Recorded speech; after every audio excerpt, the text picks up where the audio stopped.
Welcome to the Diary of the Pan-African Preacher. There is an African proverb that says, "The one who throws the stone forgets. The one who is hit remembers forever." I remember hearing as a child, "No news is good news." But growing up, I learned that sometimes no news simply means the truth is being hidden to protect the guilty and to silence the suffering. This is the case in Sudan. Right now, half of Sudan's population, 25 million people, urgently need humanitarian aid. The country faces critical shortages of food, water, medicine, and fuel. Over 8 million people are at emergency levels of hunger. Famine looms, yet the world stays silent. Why? The recent war between the Sudanese armed forces and the Rapid Support Forces erupted on April the 15th, 2023. But Sudan was already on the brink. The conflict started in Khartoum and has since spread across the country, tearing lives apart and fueling the worst humanitarian crisis Sudan has faced in over a decade. Over 150,000 people are estimated to have died. More than 14 million have been displaced.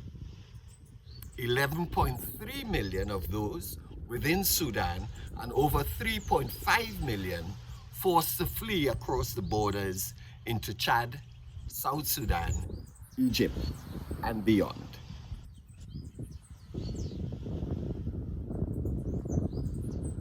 As bombs fall, hunger tightens its grips. Yet, where is the global outrage?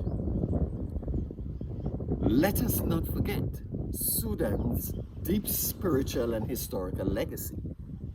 This land was once home to Christian Nubia.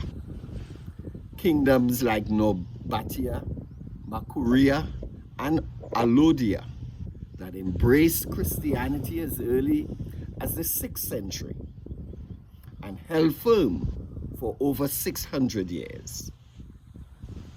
These were not just ancient kingdoms. They were African civilizations, vibrant and powerful in faith and culture. Today, that same land is soaked in suffering and blood. But the world looks away. Why? Because Sudan is strategically vital. It sits at a crossroads between Africa and the Middle East, with a Red Sea coastline and access to key trade routes. Its soil holds gold, oil, and the precious gum Arabic. These resources are not just valuable, they are powerful. They attract international players who are more interested in influence and control than peace and justice for Sudan's people. And so the silence continues. The less we hear, the more power external actors have to shape the narrative and the outcome.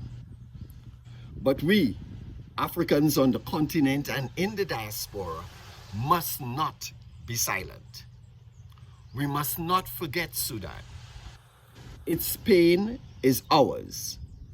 Its fight is part of our collective story. Let us raise our voices where the world has gone mute. Let us remember what others want us to forget. Because silence, too, is a weapon. This is the diary of the Pan-African preacher. We speak because silence is complicity. We remember because forgetting is betrayal. We act because our liberation is bound together. Ashe.